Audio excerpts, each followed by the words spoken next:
예, 오늘의 증시 브리핑 시작하겠습니다. 시장의 키워드부터 정리해보면, 한미 긴축 모두 종료됐다. 우리나라, 미국 다 긴축은 끝난 것 같다. 그러면서 오히려 언제 금리 인하 할 건데, 뭐 이런 이야기들이 자꾸 나돌기 시작하고 있죠. 그리고 이제 미국의 경제 성장률은 잘 나왔는데, 다만 이제 소비가 조금 주춤거리는 것 같다. 그러니까 이런 것들이 섞이면서 지수 반등 보고 좀 제한한 것 같고, 다음에 이제 PC 지표가 공개가 되거든요. 그러니까 물가 지표 중에서 가장 중요한 게 공개가 되는데, 이후에 어떤 새로운 어떤 흐름이 어떻게 만들어지는지 되게 중요합니다. 그리고 최근에 이제 단기 매매에 집중된 종목들이 있는데 이게 이제 오늘 장에서 거래 대금이 줄어들면서 시장의 상승 종목을 늘려주는 그런 역할을 했습니다. 오늘 장에서 중요한 키워드들이고요. 먼저 이제 말씀드려야 되는 게 오늘 지수가 막판에 갑자기 확 튀어 올랐잖아요. 그래서 근데 사실 오늘 올라간 건 아무것도 아니에요.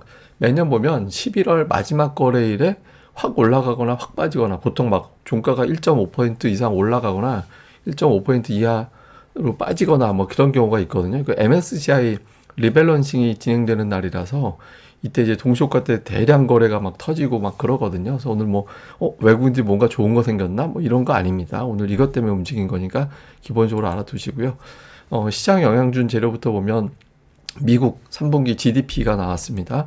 그리고 내용을 보면 방향성 자체는 연율 기준으로 5.2% 미국의 성장률이 괜찮아진 거죠. 그리고 소비도 3.6% 올라간 건 좋은데 이게 이제 미국은 속보치 나오고 잠정치 나오고 확정치가 나오거든요. 그러니까 오늘은 이제 그 두 번째 게 나온 건데 속보치보다는 좀 높게 나왔어요. 그런데 소비는 속보치보다 좀 덜 나왔어요. 그래서 이게 좀 성장은 좋은데 소비가 좀 둔해지는 건가? 이런 우려감을 좀 자극한 게 있었고, 근데 이제 물가 지표는 지난번보다는 조금 낮게 나왔습니다. 그러니까 0.1%포인트 정도 낮게 나온 거는 이제 긍정적. 그런데 베이지북에서는 또 소비를 더 걱정하게 만드는 그런 요인들이 있었어요. 그러니까 경제와 노동 수요 점진적으로 둔화되고 있다. 그래서 이제 소비자들이 가격 민감도가 높아졌다. 이거는 이제 비싸면 안 사기 시작해. 뭐 이런 취지로 해석될 수 있죠. 그리고 기업들이 사람 구하기가 이전보다 쉬워졌다. 이게 좋게 얘기하면 뭐 이제 좀 좋은 건데 안 좋게 얘기하면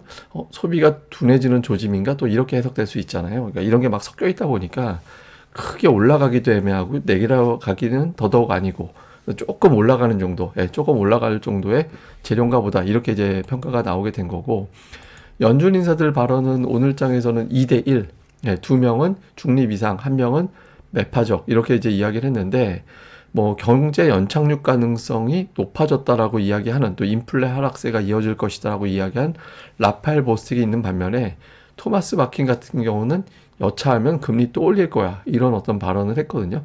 로레타 메스터는 그냥 지켜봐야 돼. 근데 12월에는 금리 안 올릴 거야. 뭐 이런 이제 이야기를 했고 연준 인사들의 발언도 좀 제각각이었죠.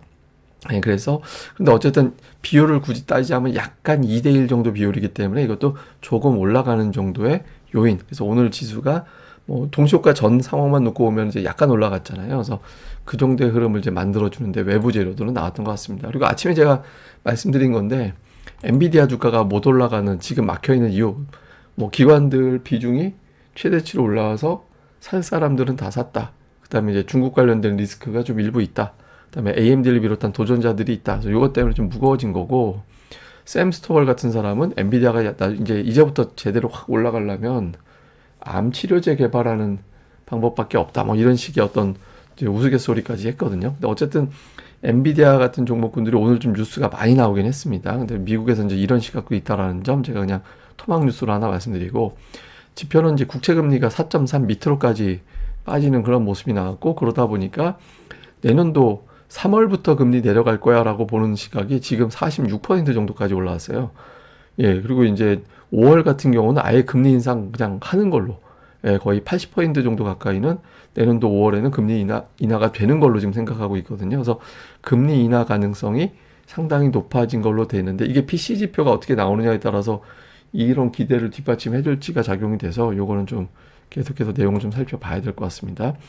자, 우리 증시에 영향을 준 뉴스들 보면 오늘 한국은행이 금리를 동결을 했습니다. 근데 상당 기간 현재 수준 유지할 걸로 일단 이야기를 했거든요. 근데 이거는 뭐 물가지표 어떻게 되느냐에 따라 좀 다르긴 한데 일단 한국은행 분위기 자체는 좀 되게 최소 내년도 상반기까지는 금리 안 내릴 것 같은 식으로 이야기를 했거든요. 근데 이거는 뭐 계속 여기서 좀 풀어주는 발언을 하는 것 자체가 금리를, 물가를 더 자극할 수 있는 거기 때문에 실제보다 더 세게 발언하는 측면도 있을 거예요. 근데 어쨌든 이런 발언을 좀 했고, 그 다음에 이제 우리나라 그 10월 생산 소비 투자가 트리플 감소했다라는 통계가 나왔는데, 근데 이게 이제 11월에는 조금 개선됐을 가능성이 있죠. 그러니까 11월에 수출 데이터라든가 이런 걸 감안해 보면 조금 개선됐을 가능성도 있거든요. 그래서 이거는 오늘 장에서는 그렇게 심각하게 악재로 작동하지는 않았고요. 오늘 그 배터리 주들 일부가 좀 강세를 보였죠, 장중에. 뭐 전고체 관련돼서 이제 여기에 투자한다. 그래갖고 뭐 전고체 개발이 정말 되면 좋죠. 그러니까 가벼워지고 불나지 않고, 가벼워지니까 배터리로 충전해서 하늘을 나르는 뭐 이런 것도 만들 수 있게 되는 거고, 그래서 하여튼 좀 좋은 거잖아요. 근데 어쨌든 요 관련주들이 이 뉴스를 바탕으로 좀 올라간 게 있고요. 그리고 글로벌 IB들이 우리나라 내년도 2700부터 2830까지 어쨌든 지금보다 올라간다라는 거잖아요. 근데 보면 뭐 차트 보면 더 올라간다고 얘기해 놓고 중립이라고 하는 건 왜 그런지 모르겠어요. 어쨌든 2800이 확대인데, 예, 보면 2830이 중립이고 좀 이상하게 나온 거긴 한데, 어쨌든 우리 증시 내년에 기업들의 실적 좋아져서 올라간다. 그러니까 이런 전망이 나온 점은 일단 좀 긍정적인 효과라고 봐야겠습니다. 그리고 제가 이제 매일 체크하고 있는 거, 제가 오늘 아침에도 그 말씀 드렸잖아요. 그러니까 그 에코프로머티의 거래 대금이 코스닥 거래 대금하고 비교를 해봤을 때 5%대까지 떨어져 주면 상승 종목이 확 늘어날 수 있다. 근데 지금 오늘 거래 대금이 5위로 빠진 데다가 이게 보시면, 이게 에코프로머티는 코스닥 종목은 아니지만 코스닥에 영향을 주는 종목이거든요. 근데 월요일에 코스닥 거래 대금 비율을 따지면 거의 20%였다가 화수 11.6, 14.6 이렇게 했다가 오늘 5.2%로 빠졌거든요. 두산 로봇이 오늘 거래 대금이 이제 많이 나온 종목이긴 하지만 두산 로봇도 한 7% 왔다 갔다 정도밖에 안 됐기 때문에 오늘 거래 대금이 비중이 이렇게 내려가면, 제가 뭐 계속 말씀드리면 이 두 종목 올라가거나 내려가거나 그거는 상관이 없습니다. 거래 대금이 줄어들면 되는 거예요. 그래서 거래 대금이 줄어들면서 이제 좀 코스닥의 상승 종목이 크게 늘어나는, 예, 그런 역할을 했다. 오늘 장의 특징이었습니다.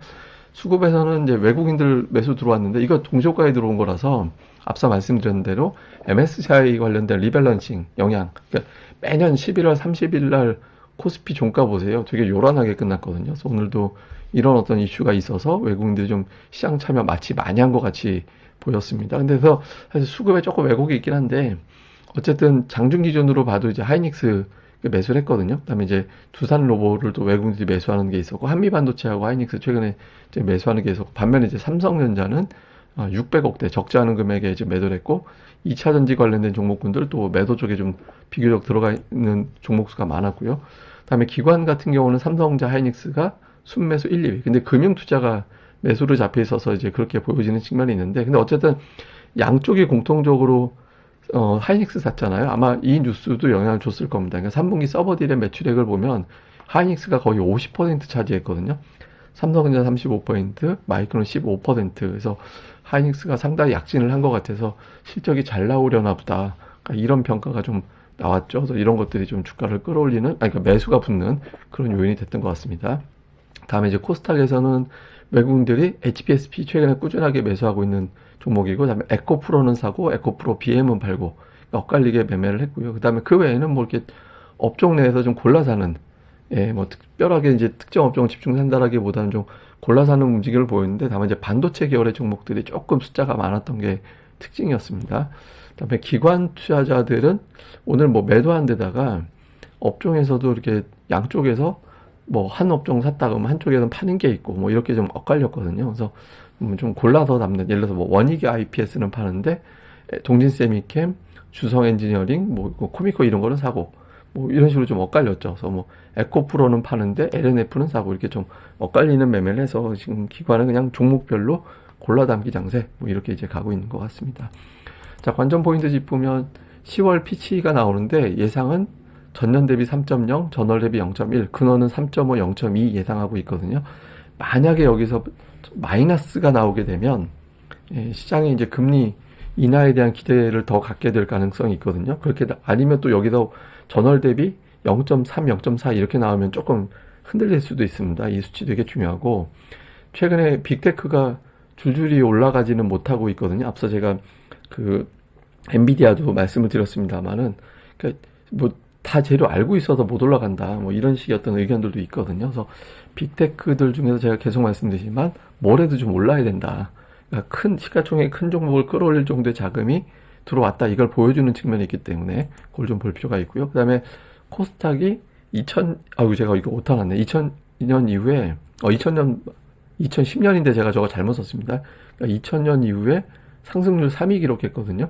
요걸 기록을 한 이후에 어떤 흐름이 어떻게 나오는지, 그러니까 요게 이제 제가 잠시 후에 표로 이건 보여드리겠습니다. 그리고 오늘 특징, 해운주, 전고체 관련주, 금융, 반도체 일부. 금융은 미국에서 이제 금융주가 많이 올라서, 금융주 올라간 것 때문에 영향을 좀 받은 것 같습니다. 요런 것들이 오늘 장의 특징이었습니다.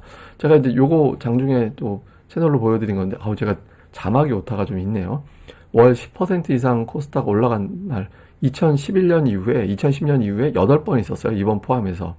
8번 있었는데, 근데 그러고 나서 다음 달은 5번 오르고 2번 빠졌습니다. 그래서 확률적으로 보면 다음 달에 오를 확률이 높긴 하죠. 근데 희한하게 11월에 이렇게 올라간 적이 3번이나 있었어요. 그러니까 8번 중에 3번이 11월에 나왔거든요. 근데 이전 기록은 11월에 이렇게 올랐을 때 12월로 다 그대로 또 올라가는 그런 모습이 좀 있었거든요. 그래서 확률적으로 보면 다음 달에도 상승할 확률이 조금 더 높다. 그러니까 이렇게 이제 보면은 될 것 같습니다. 이게 대체로 보면 이게 뭐 이제 코스닥 시장이 사실 연말에 양도세 이슈가 해결이 안 됐기 때문에 개인 큰손들이 이제 적극 매수할 타이밍이 아니긴 하거든요. 근데 이제 또 한편으로는 그런 것 때문에 수급이 비어서 대형주들 기관들이 주도하면서 좀 끌어올려서 차별화되는 형태로 아마 지수가 올라가더라도 아마 차별화 형태가 되지 않을까 싶긴 합니다. 어쨌든 ADR이 좀 내려가는 사이클이라 이전보다는 조금 상승 종목 수가 이전보다는 좀 많아지는 날이 좀 자주 이전보다는 좀 늘어나긴 할 텐데 여전히 수급상 차별화 장세가 클 거라고 봐서 그러니까 이런 것들을 좀 고려해서 포트폴리오 잘 안배하시는 게 중요한 시점인 것 같습니다. 예, 그럼 또 오늘 잘 보내시고요. 저는 또 다음에 뵙겠습니다. 이 방송 오신 김에 좋아요하고 구독하기 한 번씩 꼭 좀 부탁드리겠습니다. 감사합니다.